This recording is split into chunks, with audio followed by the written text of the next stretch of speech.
우리 사도행전 말씀을 우리 함께 보고 있습니다. 오늘 6장 말씀인데요. 예화 하나 먼저 좀 들고 시작을 하겠습니다. 제가 좀 상상해 보시라고 좀 만화를 좀 넣어봤습니다. 이 한 사람이 있었습니다. 근데 이 사람이 요리를 너무 좋아하는 겁니다. 그래서 이제 제대로 이제 자기가 요리를 해보겠다. 그리고 이제 내 요리를 먹고 많은 사람이 기뻐하는 것을 보겠다. 이제 이 마음으로 이제 이 작은 가게를 하나 이제 열었습니다. 그리고서 이제 새벽마다 제일 좋은 음식들로 이제 장을 봐가지고 손님들에게 이제 음식을 대접하고 또 그 손님들의 표정을 보면서 큰 기쁨을 이제 누렸습니다. 근데 이제 음식이 맛있으면 어떻게 되죠? 이제 장사가 잘 되죠. 그러니까 소문을 듣고 이제 사람들이 막 몰려오기 시작했습니다. 그래가지고 이제 1호점, 2호점, 3호점, 4호점까지 이제 냈다고 합니다. 어, 이렇게 호점이 늘면 늘수록 이 사람이 요리하는 시간보다 컴퓨터 앞에 앉는 시간이 더 많아지더랍니다. 그래서 이제 요리하는 기쁨은 어느새 사라지고 이제 서류 보고 뭐 엑셀 문서들 보고 돈이 얼마나 벌렸는지 뭐 직원 관리는 어떻게 해야 되는지 이런 것에만 이제 빠졌답니다. 근데 그러고 보니까 이제 음식을 만들지를 못하고 음식 맛을 신경 쓰지 못하다가 이제 점점 음식 맛이 떨어져 갔다고 합니다. 그리고 결국에는 손님들이 떠났다라는 이야기입니다. 저 사실 이게 만화에서 이제 봤던 이야기인데요. 제가 좀 AI로 재구성했습니다. 그러면서 이 AI가 이렇게 이제 마무리를 했습니다. 요리를 사랑하던 마음, 그 본질은 어디로 갔을까요? 이제 이렇게 남겼는데요. 이 성장을 하면 기쁨이 있어야 되고 뭔가 더 나아져야 할 것 같은데 오히려 이 성장을 하니까 어떤 일이 일어났냐면 이 요리하는 기쁨을 빼앗기고 본질이 사라지니 가게가 이제 문을 닫더라 이런 스토리인데 오늘 사실 이제 성경의 본문이 이제 그런 내용입니다. 계속 이제 예루살렘 교회가 성장을 하고 있는데 본질을 위협하는 일들이 일어났습니다. 그때 우리는 어떻게 해야 되는가? 그 본문을 오늘 우리가 좀 살펴보려고 합니다. 먼저 이 간단하게 예루살렘 교회 성장 좀 살펴보면은요. 예수님께서 부활하시고 40일 동안에 이제 많은 일들을 보이시고 하나님의 일을 가르치셨죠. 그리고서는 이제 10일 동안에 이제 기다리면서 기도에 힘쓰고 마띠아를 이제 12번째 사도로 뽑았습니다. 그리고 나서 이제 열흘 뒤에 예수님 승천 후 열흘 뒤에 오순절 성령 강림이 일어나죠. 그래서 성령께서 각 사람 위에 임하시면서 교회가 이제 시작됐습니다. 근데 그날 이 오순절 성령 강림 그 날에만 3천 명이나 더하면서 이 3천 명의 공동체를 가진 예루살렘 교회 초대교회가 이제 시작을 했습니다. 근데 이 초대교회가 시작하고 나서 2장 44절 보니까 믿는 사람이 다 함께 있어 모든 물건을 서로 통용했다. 또 재산과 소유를 팔아 각 사람의 필요를 따라 나눠주었다라는 구절이 있습니다. 이 오순절날 해외에서 이제 여러 사람들이 이렇게 순례로 방문을 합니다. 방문을 해서 이제 예배를 드리고 다시 이제 해외로 나가죠.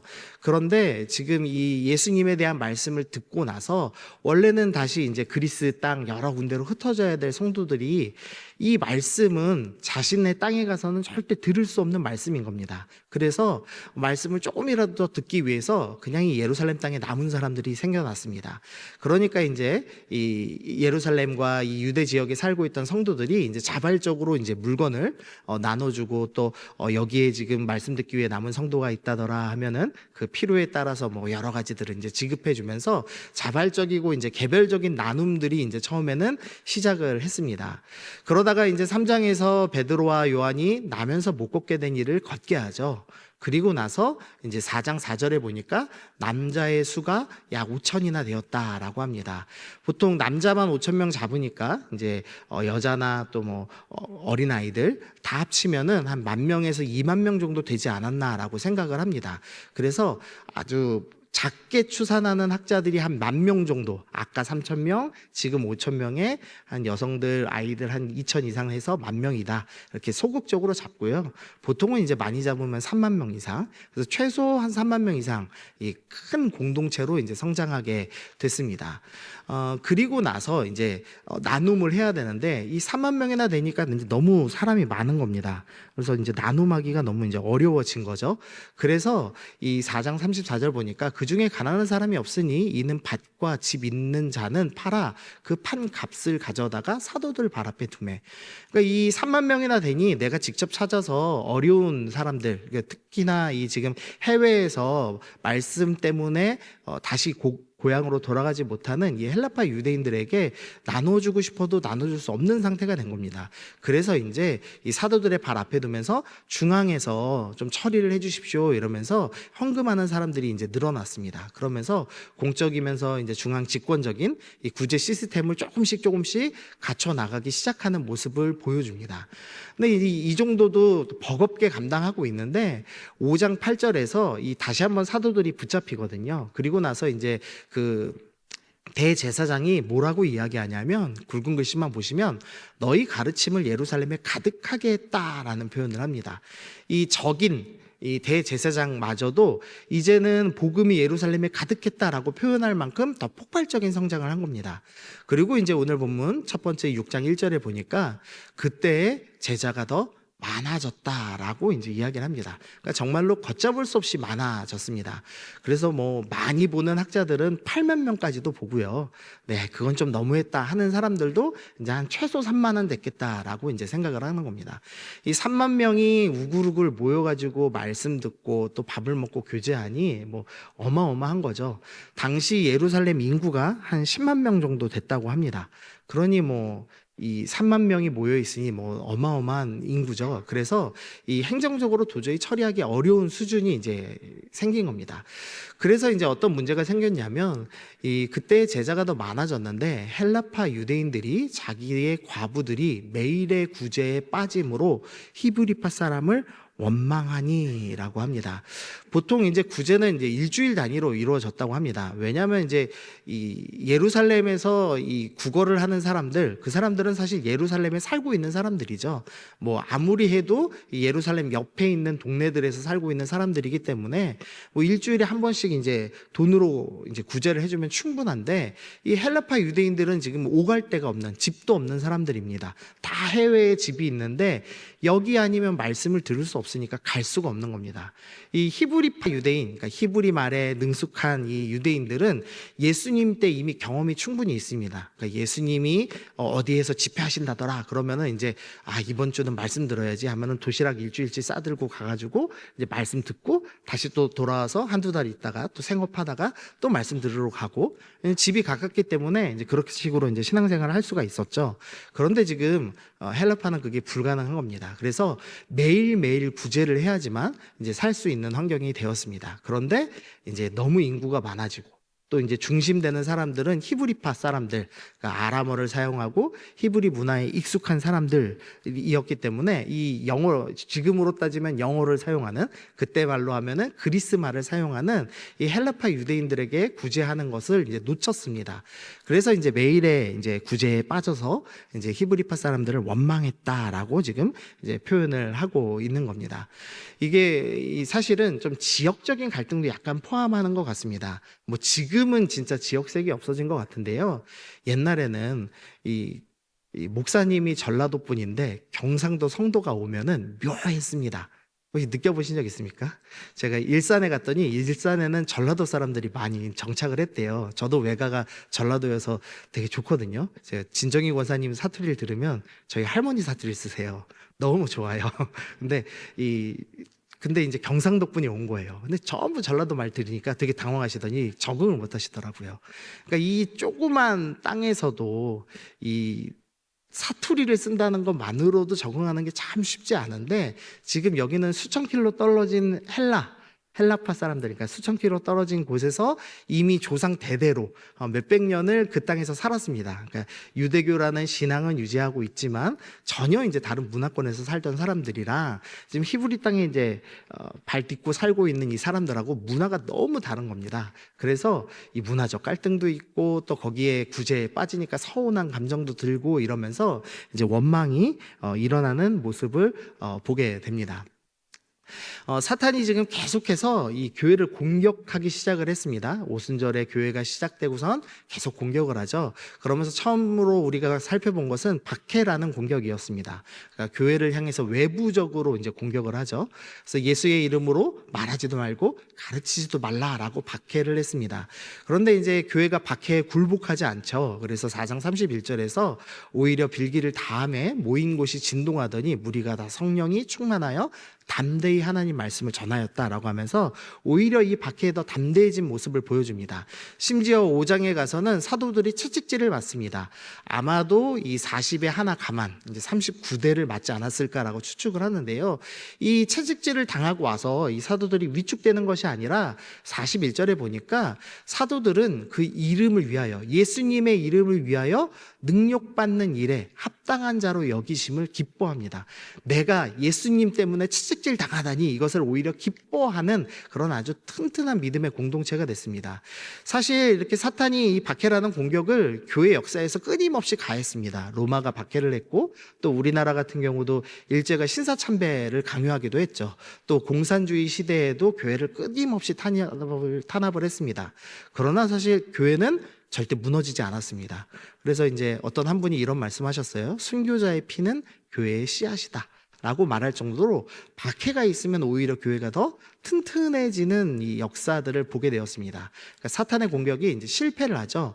그리고 나서 이제 사탄이 위선이라는 공격을 했습니다. 그러니까 내면의 죄로 인한 유혹을 이제 했죠. 그래서 심지어 이 유혹이 얼마나 강했냐면 아나니아와 삽비라라는 재산을 절반을 팔아서 바칠 정도로 헌신된 사람들이 이 위선의 유혹에 빠져서 넘어지는 모습을 보여주게 되었습니다. 그래서 위선이 암처럼 퍼져나갈 수도 있었고, 또 이 베드로와 사도들이 아나니아의 삽비라를 보면서 야, 재산을 절반을 바칠 수 있는 이런 신실한 분들도 위선에 빠지니 누가 안 빠졌을까 하면서 의심의 눈초리로 보기 시작했다면 또한 공동체가 위험해졌을 겁니다. 그런데 이제 감사하게도 하나님의 은혜로 이 하나님께서 두려움을 허락하셔서 이 내면의 유혹을 다시 한번 극복하고 교회가 성장할 수가 있었죠. 근데 이제 오늘 세 번째 공격입니다. 이 세 번째는 무슨 공격을 하는 거냐면 본질을 흔드는 공격을 하는 겁니다. 2절 말씀 보시면 12사도가 모든 제자를 불러 이르되 우리가 하나님의 말씀을 제쳐놓고 접대를 구제를 일삼는 것이 마땅하지 아니하니라고 지금 이야기하고 있는 겁니다.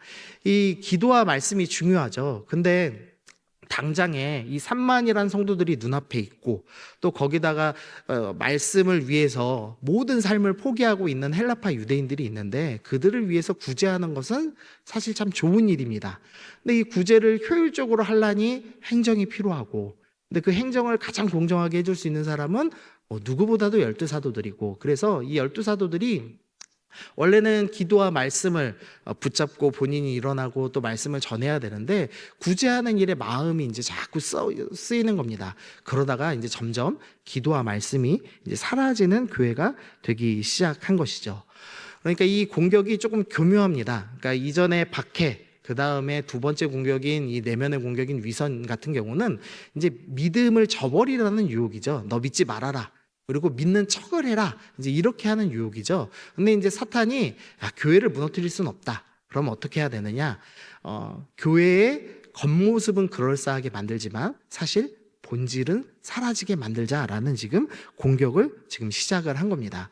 그래서 이 사도들이 기도와 말씀보다 구제, 행정에 더 집중하다 보니까 결국 본질은 사라진 허수아비 교회로 만드는 것, 그것이 지금 이제 오늘에 있는 이 본질을 상실하고자 하는 사탄의 공격이라는 겁니다. 19세기의 가장 위대한 선교사 이 허드슨 테일러라는 이 선교사님이 계십니다. 이 보통 당시에는 중국의 이 해안선을 쫓아서 이 선교가 이루어졌습니다. 왜냐하면 선교사님들이 오가기가 편하게 배를 타고 해안선 위주로 이제 선교가 진행되고 있었는데 이 허드슨 테일러 선교사님이 아니다. 우리는 중국 본토 안쪽으로 들어가야 된다. 그래서 중국 내지 선교회라는 것을 창설하셨습니다. 그리고 뭐 가장 이제 위대한 선교사라고 불릴 정도의 업적을 남겼습니다. 근데 그분이 지금 65년도에 이 창설을 하고 수많은 선교사 선교사들을 일으키고 또 그들을 이제 내지로 파송하고 그들의 이제 필요한 물품들을 채워주고 하는 일을 하다가 3년 뒤인 69년 9월에 여동생에게 편지를 보냅니다. 그러면서 뭐라고 얘기하냐면 나는 지금 주님 안에 거하지 못하는 상태다라는 이런 이제 고백을 했습니다. 이 위대한 선교사가 이 위대한 일을 시작하고 3년 만에 내가 지금 주님 안에 거하지 못합니다라는 고백을 하는 겁니다. 이 C.S. 루이스의 이 스크루테이프의 편지라는 책이 있는데요. 그 책은 이 독특하게 좀 쓰여 있습니다. 이 C.S. 루이스가 글을 쓰는 사람이었기 때문에 이 상상을 해서 이제 글을 썼습니다. 근데 그 내용이 뭐냐면 이 삼촌인 고참 악마 스크루테이프가 이 조카인 초보 악마 웜우드에게 편지를 보내는 것으로 구성되어 있습니다. 근데 그 8번째 편지에 보니까요, 그러니까 이 C.S. 루이스가 상상을 한 거죠. 사탄은 이런 전략으로 성도에게 접근한다. 그것을 이제 31가지 편지 형식으로 만들어서 보냈는데 제가 좀 8번째 편지를 읽어드리면은요. 너의 주된 임무는 한 가지다. 지금 사탄한테 얘기하는 겁니다. 너의 주된 임무는 한 가지다. 애국심이든 평화주의든 자신이 믿는 종교의 일부로 생각하게 하거라. 그것이야말로 종교에서 가장 중요한 부분이라고 생각하게 하라고. 집회, 팜플렛, 강령, 운동, 대의명분, 개혁운동 따위를 기도나 성례나 사랑보다 중요시하는 인간은 우리 밥이나 다름없다라고 얘기합니다. 그러니까 이 하나님을 섬기는데 기도나 말씀이나 사랑이나 이것이 가장 중요하고 본질인데 그것을 놓치게 만들라는 겁니다. 야, 평화주의 얼마나 좋은 말입니까? 애국심 너무나 좋은 말 아닙니까? 또 지금 예루살렘 교회가 당하는 구제해야 합니다. 이것도 너무 좋은 말이죠. 근데 그게 너무나 중요한 나머지 기도나 말씀보다 더 중요하게 여기게 만들어라. 그리고 그것을 더 중요하게 여기는 사람들은 마귀의 밥이다라고 지금 이야기하는 겁니다. 어떤 분들은 교회에 보면은 주보에 오타 없는 것을 최고의 교회로 생각하시는 분들이 간혹 있습니다. 제가 보니까 제가 이 교회에 이제 부임한 지 한 4개월 되는데 아직 오타 있다고 찾아오시는 분이 다행히 없었습니다. 근데 전에 교회는 오타가 있으면 찾아오세요. 목사들이 정신 놓고 있다고 그러면서 오타가 왜 있냐고 막 이렇게 화를 내시는 분들이 있어요. 뭐 간혹 포스터에 오타 날 때도 있거든요. 잘 모르시겠지만 오타가 좀 있습니다. 근데 오타 보고선 꼭 찾아와서 이렇게 얘기하시는 분이 있습니다. 근데 사실은 그거보다 정말 중요한 게 있다는 거죠. 근데 사탄이 진짜 중요한 본질이 아니라 비본질에 집중하는 것을 너무너무나 좋아한다라고 얘기합니다. 그게 사탄의 전략이다라고까지 얘기하는 겁니다. 이엔 바운즈 목사님이 이런 말씀하셨어요. 하나님의 일을 하느라 너무 바빠서 하나님과 교제하지 못하고 하나님께 그분의 일에 대해 말하지 않은 채, 즉 기도하지 않은 채 교회 일을 하느라 분주한 것은 타락으로 가는 고속도로다라고 말씀하셨습니다. 그러니까 이 기도와 말씀을 잃어버리는 것, 그것은 타락으로 가는 고속도로다라고 이야기하고 있는 겁니다. 참 안타깝게도 교회가 어떤 새로운 일이 시작돼요. 그러면은 이렇게 새로운 사역이 일어나죠. 그럼 꼭 어떻게 하냐면 사무실로 오십니다. 그리고 이제 부교육자들 붙잡고 전도사 붙잡고 전도사님이 좀 해주셔야죠 이러죠. 그러면은 또 부여받은 사명이니까 열심히 해야죠. 그리고 열심히 그 일을 합니다. 그러다 보니까 지금 이 부목사님들이 전부 이 행정의 달인이에요. 행정도 잘하고 포스터도 잘 만들고 뭐 여러 가지 일들 너무 잘합니다. 근데 정작 기도와 말씀에는 초보가 된 목사들이 너무 많죠. 저를 비롯해서 너무나 많죠. 근데 사실 저뿐만의 이야기는 아니죠. 여기에 지금 최소 30년 이하는 아무도 없어 보이시는데 다 교회에서 중직 맡고 계시잖아요. 그래서 잘하시는 거 참 많으시죠.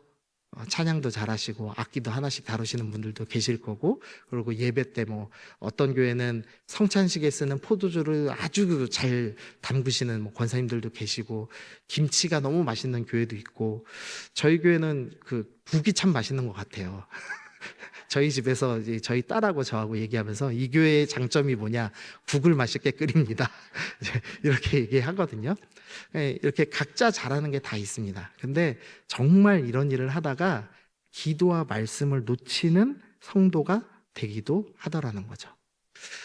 제가 그 설교를 시작한 게 2008년도거든요. 제가 2002년도에 예수전도단이라는 선교단체에서 훈련을 받고 그 다음에 이제 뭐 발렌티어 간사들 섬기면서 쭉 시간 또 그 군대 가서는 이제 연대 군종하면서 교회들 뭐 개척하고 뭐 이런 일까지도 감당하다가 2008년도에 이제 교회 설교를 시작했습니다. 그래서 2008년도부터 쭉 이제 20년이 넘은 거죠, 저도.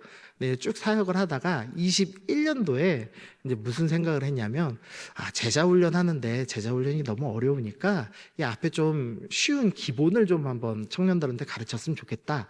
그래서 이제 제가 처음으로 이제 붙잡았던 책이 1:1 양육이었습니다. 그러니까 이 성석교회에 오기 전에 1:1 양육책을 제가 붙잡았어요. 그리고 그거를 이제 제 나름대로 이제 공부를 하고 이제 청년들한테 이제 가르쳤습니다. 근데 가르치고선 제가 받은 충격이 뭐였냐면 2가부터 5가가 예수님에 관한 이야기인데요. 너무 생소한 거예요. 제가 지식적으로는 알죠. 목사인데. 근데 제가 가르쳐 본 적이 없더라고요. 그래서 말을 하는 게 너무 생소한 겁니다. 그러니까 이게 목사가 기도와 말씀과 누구보다 예수님을 전하는 그 복음이 가장 기본이어야 하는데 제가 2008년도부터 14년 이상을 말씀을 전하면서 살았는데 21년도가 되어서야 내가 복음을 전하지 못했구나라는 것을 그때서야 깨달았습니다. 그러니까 우리가 본질을 놓치는 일들이 늘상 있더라는 거죠. 이 사도들이 지금 자신들이 본질을 놓쳤다는 것을 깨달았습니다. 근데 사도들이 이제 지금 당장에 이 3만 명 교회가 이 원망과 불평의 소리가 이제 일어나는 겁니다. 사도들이 당장 할 수 있는 이제 쉬운 일이 있죠. 이제 축소하거나 회피할 수도 있습니다. 뭐 사람이 실수할 수도 있는 거지. 또 헬라파 사람들 많으면 얼마나 많아. 히브리파 사람들이 더 많은데 히브리파 사람들 구제 잘 되는 것도 좋은 일이지. 작은 일이니까 덮어버리자 이럴 수도 있었고요. 책임을 전가해서 거꾸로 지금 교회가 어마어마한 부흥하고 있는데 원망을 하면 되겠습니까? 이러면서 이제 헬라파를 공격할 수도 있었습니다. 또한 감정적으로 대응해서 우리가 지금 채찍질 당한 지 며칠이나 됐다고 반문제로 원망합니까? 이럴 수도 있고요. 또 이제 제일 안 좋은 거 과잉 책임. 아이고 내가 열심히 못했구나. 더 열심히 구제해야지. 이제 이러면서 기도와 말씀을 놓아버린 채 살아갈 수도 있었습니다. 사실 우리도 이거 다 하나씩 하고 계시죠. 기도와 말씀 중심의 삶을 살기보다는 다 이유가 있어. 내가 실수할 수도 있지. 내가 교회 일이 바빠서 그래. 그리고 내가 이렇게 열심히 하고 있는데 나를 지금 뭐라고 해? 이런 식으로 이제 마음을 빼앗길 수도 있습니다. 그런데 사도들이 지금 그렇게 하지 않고요. 인정을 합니다. 12제자가요. 모든 제자를 불렀습니다. 그러니까 부를 수 있는 성도들을 다 불러놓고 이야기하는 겁니다. 우리가 하나님의 말씀을 제쳐놓고 접대를 구제를 일삼는 것은 마땅치 아니하다라고 얘기하면서 우리가 정말로 기도와 말씀이라는 본질을 제쳐놨습니다. 그것은 잘못된 일입니다 라고 자기 인정을 하기 시작하더라는 겁니다. 그리고 나서 어떤 일을 했냐? 포기합니다. 너희 가운데 성령과 지혜가 충만하여 칭찬받는 사람 7을 택하라. 우리가 이 일을 그들에게 맡기겠다라고 합니다. 지금 이 구제라는 아주 중요한 사역이 있는데 그것을 성도님들 여러분들이 뽑아주십시오. 그럼 그 사람들 7명에게 맡기겠습니다라고 지금 이야기를 하는 겁니다. 그러니까 사도들이 지금 자신의 사명이 무엇인지를 깨달았습니다. 내 사명은 기도와 말씀이지. 그리고 자신들의 한계를 인정했습니다. 내가 이걸 잘할 수 있는 사람도 아니고 해야 될 일도 아니야. 그러면서 포기하기로 결단한 겁니다. 이 3만 명 교회의 구제헌금은 얼마일까요? 저희 교회도 구제헌금이 작진 않을 건데 뭐 1, 2억대는 아니겠죠. 3만 명 교회면 사랑의 교회 정도 되는데 그 수십억을 굴릴 수 있으시다면 여러분은 어떻게 하시겠습니까? 포기하시겠습니까? 수십억 카드 긁기만 해도 수수료만 해도 어마어마하고 그 포인트만 해도 여러분 해외여행 한 번 정도 가실 수 있을 것 같거든요.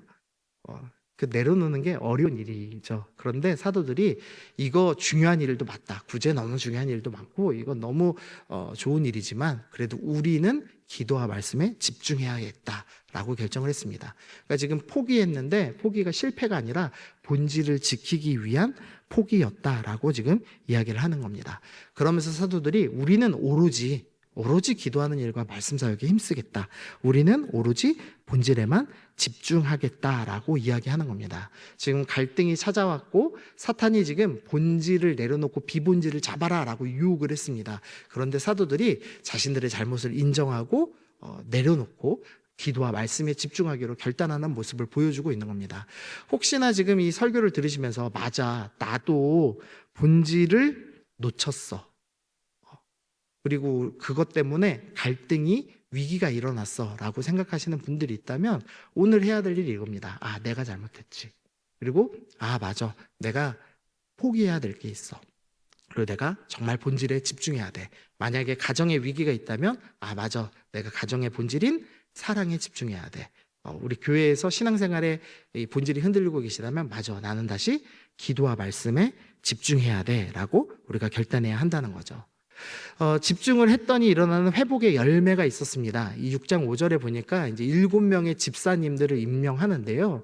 온 무리가 이 말을 듣고 기뻐하여 믿음과 성령이 충만한 사람 하면서 스데반부터 니골라까지 7명을 쭉 나열합니다. 근데 이제 우리가 이해하기 힘들지만 이 원어로 보면은 이 사람들의 이름이 전부 헬라식 이름입니다. 그러니까 히브리식 이름이 아니라 헬라식 이름입니다. 이 예루살렘 교회의 절대 다수는 히브리파 성도들인데 이 히브리파 성도들이 사도들이 먼저 자신들의 연약함을 인정하고 먼저 포기하는 모습을 보이니까 이 성도들도 우리 선생님들이 포기하니 우리도 포기하는 게 맞겠다 하면서 거꾸로 소수였던 헬라파 사람들을 집사로 임명하기 지금 시작을 하는 겁니다. 그러니까 리더가 본질로 돌아가니까 성도들도 본질로 돌아가는 모습을 보여주기 시작합니다. 그런데 본질로 돌아가면서 단순히 지금 행정이 뛰어난 일곱을 택하지 않았다는 게 중요합니다. 분명히 지금 구제를 똑바로 못해서 일어난 일이거든요. 그러니까 구제를 잘할 수 있는 숫자를 잘 다루고 돈을 잘 다루는 사람을 임명합시다. 이럴 수도 있었죠. 그런데 이 성도들이 어떤 얘기를 하냐? 성령과 지혜가 충만하여 칭찬받는 사람 을 우리가 뽑읍시다. 이렇게 얘기하고 지금 뽑는 거죠. 기도와 말씀이라는 본질에 집중하고 있는 사람을 택합시다. 본질을 놓치지 않으면서도 구제라는 사역을 할 수 있는 집사님들을 뽑읍시다 라고 이야기하는 겁니다. 교회가 본질이 무엇인가를 다시 기억하고 본질 중심으로 돌아가는 모습을 보여줍니다. 그리고 나서 일어나는 결과가 이제 7절 말씀인데요. 우리 7절 말씀은 중요하니까 우리 한번 읽어보겠습니다. 시작. 하나님의 말씀이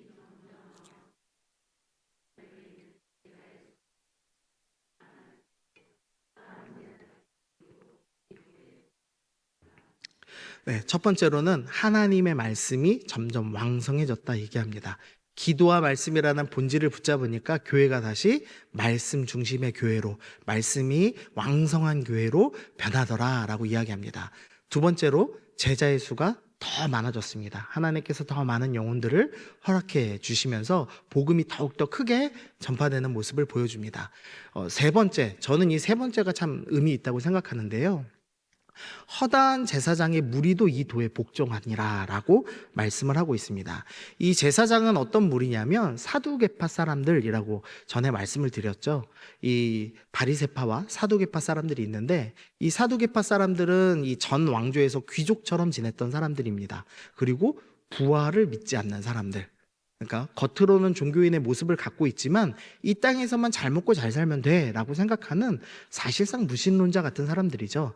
그런 이 신앙이 전혀 없었던 무신론자 같았던 그리고 기득권을 갖고 있던 이 제사장들마저도 이 예루살렘 교회가 본질로 돌아가는 것을 보면서 우리도 신앙 가져야 되겠다 결단을 한 겁니다. 이 제사장 무리들은 잘 먹고 잘 사는 사람들인데 지금 포기하고 지금 교회로 자신의 직업과 모든 특권을 다 빼앗기는 것을 각오하고선 이 교회로 다시 돌아오는 모습을 보여주더라는 겁니다. 그러면서 이 또한 이 7 그 집사에 대한 얘기를 좀 해야 되는데요. 이 7 집사 중에서 이 3명의 이 기록이 좀 남아 있습니다. 제가 지금 실수로 오타 난 겁니다. 저 스데반의 굵은 글씨가 안 돼 있는데요. 우리 스데반 집사님은 어떤 분이었냐면 교회의 첫 순교자로서 끝까지 이제 말씀을 전하던 사람이죠. 그리고 이 스데반의 순교의 열매가 누구에게로 옮겨가냐면 바울에게 영향을 주고 바울이 이제 온 지역에 복음을 전하는 역할을 감당하게 되죠. 또 빌립은 어떤 사람이냐? 사마리아 지역에 복음을 전하고 또 에디오피아 내시에게 복음을 전함으로써 아프리카 선교를 시작하는 역할을 하는 사람이 일어납니다. 그리고 이제 교회사에 이 브로고로라는 사람의 이름이 또 남아 있는데요. 이 브로고로는 어떤 역할을 감당했냐? 이 요한 선생님의 조수를 했다고 합니다. 사도 요한 선생님의 조수를 하면서 요한계시록을 이 사도 요한 선생님이 늙었기 때문에 이제 불러주면 브로고로가 기록을 했다, 대필했다라고 알려진 사람입니다. 그래서 니코메디아라는 지역에서 이제 주교를 감당하고 안디옥에서 순교를 했다라는 기록이 남아 있습니다. 그러니까 이 본질로 회복되고 또 본질로 회복된 우리 성도들을 세워놓으니 이 성도들이 그냥 구제만 하고 끝나는 것이 아니라 또 교회의 기둥 같은 역할들을 계속 감당하더라라는 것이 이 6장의 이제 결론입니다. 적용을 좀 해보겠습니다. 먼저 완벽한 곳은 없습니다. 초대교회가 어떤 교회냐면 예수님 직접 본 사람들이 대다수인 성도입니다. 거기다가 기적을 현재 일으키고 있는 사도들이 있고 재산을 헌납하는 성도들이 있는 그런 교회였습니다. 그런 초대교회에도 갈등이 있었습니다. 우리가 가끔 완벽하지 않다라고 이 교회는 이게 문제 있어, 저 교회는 저게 문제 있어 이러면서 이 교회를 떠나든지 아니면 교회 내에서 끊임없이 불평을 얘기하는 경우도 있습니다. 그러나 초대교회도 좀 갈등이 있었다는 걸 기억해 주시면 좋겠습니다. 그리고 이 갈등을 선하게 바꿨죠. 그래서 갈등을 통해서 이 사탄은 본질 상실을 유도했는데 오히려 본질을 회복하는 계기로 삼았습니다. 그래서 우리 안에 어떤 갈등이든 내 마음에 불편함이 있던 그런 문제가 있을 때 생각해 보는 겁니다. 나는 지금 어떻게 하고 있지? 우리 사도들이 지금 자기를 인정했던 것처럼 나는 어떻게 하고 있지? 그리고 나는 무엇을 포기하고 있지? 이것을 기억해야 된다는 겁니다. 사도들이 고백했습니다. 우리가 말씀을 제쳐놓았다. 그러면 이제 여러분에게도 질문하는 겁니다. 나는 무엇을 제쳐놓고 있는가? 혹시나 바쁜 일상 때문에 기도를 제쳐놓고 계시다면, 걱정하느라고 말씀 보는 일을 제쳐놓고 있다면, 너무 걱정 때문에 힘들어서 나 좀 위로받아야 되겠다. 그래서 예배보다 나를 위로하는 걸 택하고 계시다면, 때로는 상처받지 않으려고 교제를 포기하고 교회 공동체 밖에 좀 한 걸음 물러나 계시다면 아마 사탄은 기뻐할 겁니다. 아까 그 C.S. 루이스의 책처럼 그들은 우리의 밥이다라고 기뻐할지도 모르겠습니다. 그래서 오늘 말씀 좀 기억하시면서 나는 혹시 뭘 놓치고 있나?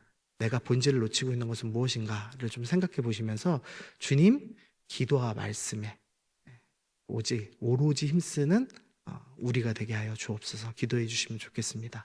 또한 우리 교회를 좀 생각하시면서 이 한국교회가 너무 많은 일을 하다가 기도와 말씀을 놓친 것 같습니다. 우리 성석교회가 다시 기도와 말씀에 힘쓰는 교회 되게 하여 주옵소서.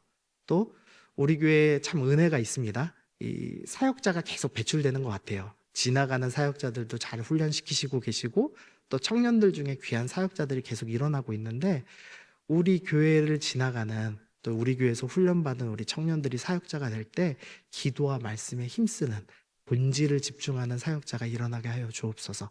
우리 그렇게 기도하시면서 오늘 또 함께 기도하시면 좋겠습니다.